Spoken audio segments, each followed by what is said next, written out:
It's not fun losing, and, I definitely had my own share of tears. You lose a whole lot more than you win, but people don't see that.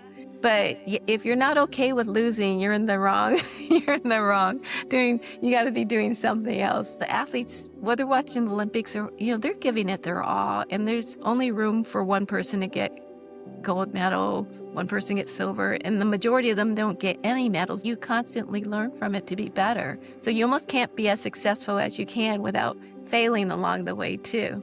It's like week after week, only one person's gonna win. You can't let a loss last week get you down for more than 2 days because your next match of the next tournament's gonna come up. So you're only hurting yourself if you're not able to handle that. What if we've been measuring success the wrong way? What if it's not what we've been taught to chase? On this show, I talk a lot about the idea of sustainable overachievement, and I think a lot of that has to do with reframing how we think about success. So today's conversation is going to challenge the way perhaps you think about success, offering a different perspective on fulfillment, purpose, and building a life that's meaningful, not just impressive. My guest today spent years competing on tennis's biggest stages, becoming one of the top-ranked players in the world, winning WTA titles, and going head-to-head with some of the sport's biggest names. But after achieving what so many athletes dream of, she discovered the scoreboard wasn't the only measure of success. And today, through her nonprofit, Harper for Kids, she's helping young people build confidence, character, and the mindset to succeed, not just in sports, but in the game of life. I'm so excited to welcome Peanut Louie Harper to the O Word podcast. Hi, good to see you. Thank you, Stephanie. It's an honor to be on your show. Always a joy to speak with you. I've interviewed you before on the newscast, or at the station where I work. But I really wanted to do a deep dive on your story because it's so fascinating, and I think a lot of people could learn from you. As we mentioned earlier, you've reached the highest levels of tennis, but your story, at least from what I took away from it when I first spoke with you, it doesn't feel like one of necessarily traditional pressure and expectations that we often hear about with a lot of folks. So would love for you to share a bit about what those early days of training looked like for you, and what do you think fueled your success in those early days? Well, I come from a big tennis playing family. I'm the youngest of five, and there's, I think, 5 kids in 7 years, so that's quite busy parents. Yeah. But my mom loved tennis. She wasn't a competitive player or anything, but just loved the game. My mom, we met my dad in San Francisco, where we all grew up, and she just started taking my oldest sister out to play tennis, and she was doing really well. And then she said, for the rest of us, I just want to get you guys outside doing something healthy, Hmm. get you out in the sun. And so fortunately, my older sister, and she ended up being, a top player in the world too. And with our 7-year age difference, it was just so easy for me to just kind of follow in her footsteps. And Yeah. so after my last junior tennis tournament, national 18s, and then I turned pro. So, which isn't too unnormal for most of us pro tennis players, especially from our era, Hmm. that you didn't do the college route. You just Hmm. went from juniors to pros. I imagine that there was a lot of discipline and just a desire to want to improve. We hit a lot of tennis balls. So, definitely we didn't get to do much else. But I think by the time I played my first tennis tournament, 10 and unders, I was 7, that Wow. it makes it kind of fun, makes you kind of want to practice more and more. And our mom would have baskets of balls out there. It's kind of famous out at Golden Gate Park that they always saw the Louis family, our mom feeding us thousands and thousands of balls. Yeah. Um, but that became normal, so we were there 7 days a week, 365 days a year, and unless it was downpouring rain, that we never really missed a day. So I think that kind of work ethic from, our parents worked pretty hard. They didn't come from a lot of means. So I think just seeing their example of how hard they work, but then again, they sacrificed so much for all of us just to be able to play tennis. Um, Hmm. I feel like I got very lucky. I didn't kinda have that parent pressure. if I lost a match, it wasn't a big deal. It was just like, "Okay, go home, have a good dinner, and then just next day go out there and practice some more." So it was almost the opposite of tiger parenting in your household. In a different way. It wasn't like, I guess us playing tennis every single day, and I could remember my dad saying to my mom sometimes, he goes, "Well, they can have a break sometime." But I think my mom just, came from a big work ethic. I mean, a big sacrifice for my mom to get us out to the tennis courts every day or to drive us to Sacramento for an 8 a.m. tennis match. My dad worked really hard too. So to have them as role models just constantly not complaining, but they just have to do the work they have to do to so make sure they can provide food on our table every day. Did seeing them work hard and sacrifice in that way for you, did that motivate you to want to push harder when you were out on the court? I think just seeing how hard they worked and they didn't have a lot was, you know, really good motivation.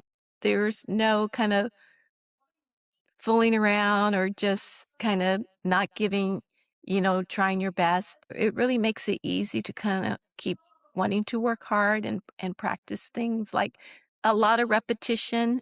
A lot of people won't think that's fun, but if I have to hit 200 backhands just so I can feel confident, that wasn't a bad thing. So I really feel like I like the process of the practice.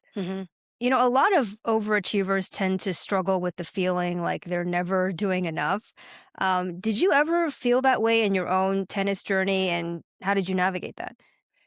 I feel like a lot of my tennis, pro friends too, you're almost like perfectionists in a way, though you can never be perfect. Like, you won't wanna miss a ball, like, you'll rally back and forth and nobody will wanna miss, but, so I don't find it very odd that I was like that because I felt like all my friends out there practicing were the same way too. hmm But then again, it's not like in a way where like, "Okay, I'm not gonna stop until I hit it perfectly," but you just, like, give it your all kinda thing. You're gonna practice for as long as you can do it, hmm um, and just feel I think you just want the confidence. Yeah, I feel like a lot of people don't necessarily, are able to just to do that. I think a lot of people struggle with like, oh gosh, I screwed up. I should have hit the ball this way. That's right, and it's really, like, even some days you kinda almost have to get used to being, "Okay, my serve's not working today. It's just gonna be how it is," or your serve goes off for a week or weeks, and you just kinda mentally you have to be okay with it, right? Because otherwise the alternative is you quit. And you just have to get in the mindset of, "It's gonna improve. If I keep practicing, it's gonna improve." What did tennis teach you about resilience that still guides you today? It almost puts your mindset in no excuses because no one can help you out there, especially in tennis. It's up to you. If you can't get used to losing and you can't bounce back, you're doing you should be doing something else. So I always love that sports is so good for kids, hmm because you have to figure things out and you have to do it in a positive way because if you're not thinking with a positive mindset, you're making excuses or you're saying, this isn't happening because of someone else. And that's not how it works because it's like if you want something to happen, y- you got to make it happen. That mindset actually applies to many different things in life outside of sports. Sports, I mean, it can get so competitive out there, no matter what field a person ends up in. Was there a loss, a setback, or a challenge in your career that ended up teaching you more than an actual victory? Oh gosh, I mean, I had a couple big injuries where it was funny because almost when that happened, you're like, "Oh gosh, I'm gonna miss tournaments, I'm gonna miss months and months of playing," and you worry about your ranking. But then I'm like, "Oh my gosh," it was like the most fun break that I couldn't play tennis and there's got to do some things I haven't ever been able to do, whether it's just go to a movie or hang hmm out with friends and things like that. hmm So something as unfortunate as a major injury, but then I got to live this different part of my life that I didn't get to enjoy, hmm from the get-go of 4 years old, 5 years hmm old. Mhm. Um, but, just tough losses, those are always hard, but, I feel like you just kinda start knowing yourself. How many days does it take you to just feel bummed about it or upset. And it was like, for me, I felt like it was a couple days because you kinda had to get over it because you had a tournament the next day, and you obviously can't go into the next tournament with this cloud hanging over your head about how bad you feel about last week's loss. Your friends, every week you see them, I go to my tennis club and they'll say, "Oh, what's your ranking today?" Or, "Oh, how did you do in the last tournament?" Like, "Okay, I lost." You kinda Mhm. have to get used to, like, that having that not tied to your personal identity, what you're ranked, how much money Yeah. you make, all those things, but people, feel free to ask you about. Yeah, yeah, that's pressure. Yeah. No, you get used to it. Mhm. So you go, "Okay, what are you ranked today?" "Oh, I'm 96 in the world today," or something. You go, Mhm. "Okay, okay, but I'm still a good person, so it's okay." I love the mindset you have where it's almost like, not a detachment to it, but you're not, like, tying your like you said, your self-worth to that ranking or that achievement. How do you, um, help somebody who might be grappling with that sense of feeling lesser than? Athletes, there's always someone doing better than you. I just have to focus on what I'm doing if I keep practicing, and I remember losing uh, 8 first rounds in a row. So, I was just like, "Okay, well, that's kind of funny, that I'm doing that bad." So, you Mhm. kinda almost have to have a sense of humor about it. It's very easy to compare yourselves with other people, but you kind of know that's not helping you. It just kinda makes you feel bad, right? And, Mm. you almost have to use your opponents as inspiration because they're out there grinding away just as hard as I am. But, hopefully you're just always like hoping as hard as if I just keep working hard, that it will pay off. Can someone lose a match or experience failure but still be successful? Yes. And so that's kind of why I fell in love with Coach John Wooden's definition of success. Because I always felt like if my parents could write a book, it would be the same principles and values Coach Wooden, taught. I guess you could call him old-fashioned, but it is so simple. All you can do is do your best. You can't do any better than that end of the day, and so I felt like I've always heard this from my parents growing up, like, they didn't treat me any different if I didn't win a match or make me feel bad. You go out and you practice and you work hard, and that's basically it. And I know you talk about this a lot, Stephanie. You're so big into being a role model and helping people Oh, and I try. educating people. But, that's what you wanna try and accomplish in your life is, um, just trying to do what you can every single day, big or small, right? For folks who, are completely new to this, tell us a bit about Coach Wooden. Obviously, very prominent figure in the world of sports. But for folks who might not follow that world so closely, could you tell us a bit about him and how you got involved with and learned about his work? Yes, he's a very famous, legendary UCLA men's basketball coach, and he won, like, gosh, was it 10 national championships, 7 in a row, Hmm. and he was just known for his philosophy of success, and this thing he built was called the Pyramid of Success, and it's comprised of 15 character traits that he felt were absolutely necessary to helping you bring out your best effort. Hmm. So and it took him, I think, 14 years to pick and choose every single block that's on there, but he said these were essential to helping bring out your best and giving you that peace of mind that you're hoping for. So Hmm. I feel like, everybody's definition of success is different, but, we're just hoping, especially through our work with kids, that, we're getting them to think about it and, you know, not only Coach Wooden's definition of success, but hearing from all these great role models. So we're just hoping that the more positive examples of success we can put out there for the kids, that hopefully that they develop their own definition of success in a positive way, and that turns into helping them make good decisions, you know, trying to be the best version of themselves every day, and Mhm. they have the power. Like, they don't need to rely on anybody to be the best person they can be, right? Mhm. It's all within themselves. Yeah, I love that. You spent years in a sport where success is often measured by rankings, trophies, your wins. But today, as you mentioned, you teach young people a very different definition of success. So, curious to know when that shift happened for you. I feel like once I read Coach Wooden's book and learned about his definition of success, it was kinda like, "Oh my gosh, he just summed it up perfectly." Get kids thinking that success isn't only about, these days is having a 4.6 GPA, Oh, yeah. you know, It's just being getting, perfect, yeah. winning everything, or they quit.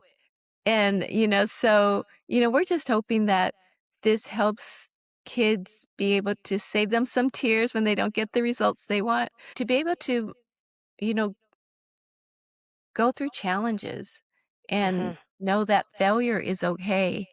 No one likes to lose or not get the result they want, but that's life. But if you have a balanced perspective and a healthy, you know, mindset of what's important, it'll make, those days that you are kind of bummed about things, be shorter, and it'll help you navigate through them to like, okay, what do I need to do next to get Hmm. closer to the result that I do want? What was it that you saw out there? What was missing out there that made you say, I need to do something about this? There's so much pressure on young kids these days. Oh gosh, it's really, sad to see that they almost have to suffer through so much unnecessary. So I feel us adults, we need to be a part of helping them. And if we have a positive perspective on life, the more that we can give them this knowledge, the better. All these kids out there that don't believe in themselves, it's so heartbreaking, right? Yeah. But we hope that, by the lessons that we're trying to put out there for kids, these all the role models that we get to, have speak to the children that they can see like, "Oh my gosh, that's what a successful person looks like. That's what a successful person sounds like." And, be able to relate to real people and see like, "Oh my gosh, maybe I can do that." I mean, what are some of the biggest challenges you think young people face today when it comes to confidence, character, self worth? I think probably that social media is a big part of the problem, right? Yeah. Is talk about comparing yourselves to other. All they have to do is like, "Oh gosh," It's right there in front it's of them right on their there. phones. Yeah, it's a scary Yeah. thing. So I feel like, and this is what, a lot of the principals and teachers tell us, a lot of the issues that the students are facing. And unfortunately, a lot of them are behind academics, grade levels, things like that. So how does a 9, 10-year-old, build their confidence? You just have to keep encouraging kids. It doesn't matter what Susie on your right's doing or, Johnny on your left is doing. You just have to kind of celebrate your own victories and not feel you're having to compare yourself to others. Yeah. What do you say to somebody who's having trouble keeping those blinders on, though? Yes, I mean, you get a lot of that too, right? Yeah. It's just about doing what you can do. And if you can get 1% better every single day, those 1% add up.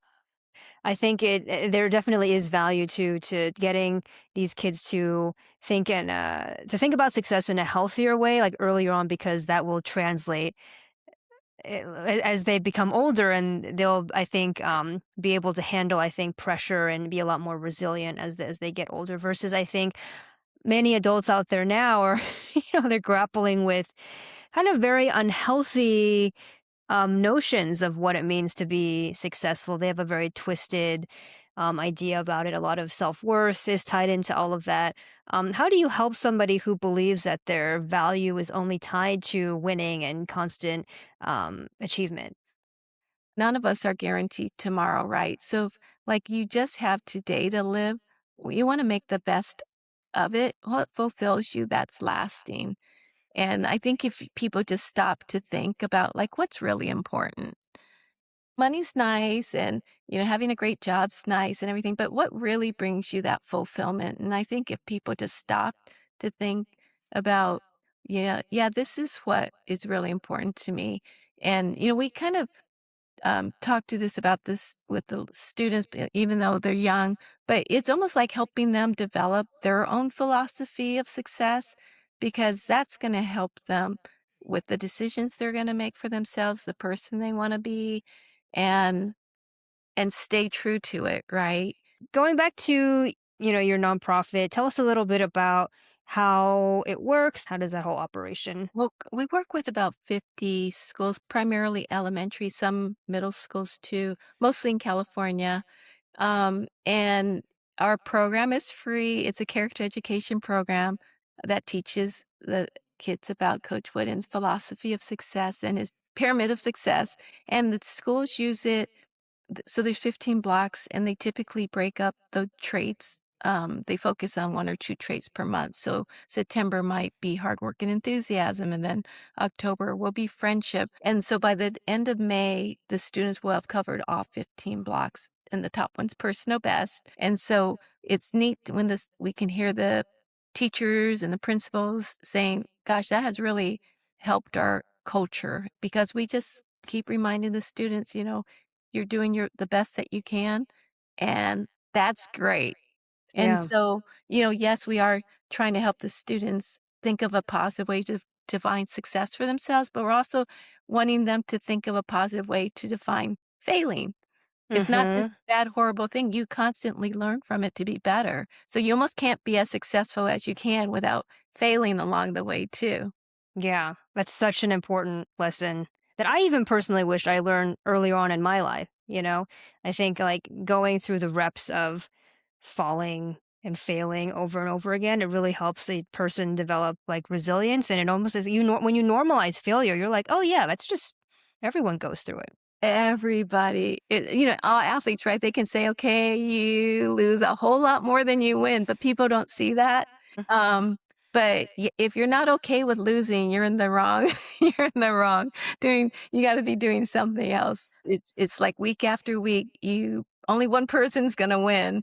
You can't let a loss last week get you down for more than 2 days because your next match at the next tournament's gonna come up. So you're only hurting yourself if you're not able to handle that.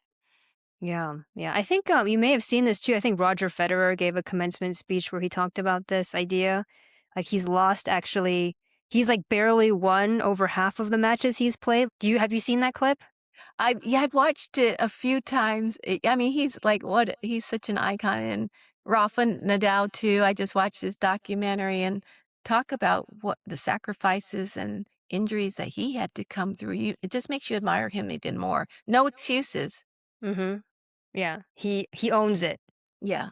We often hear a lot of stories about young athletes, young people being pushed to achieve. What's the role you think parents and coaches play in helping children develop a healthy relationship with success? It's just like our job is to support our kids, get them to practice. It's not force them to do an activity they don't like just because we want them to do it, and let them find their own passion, right?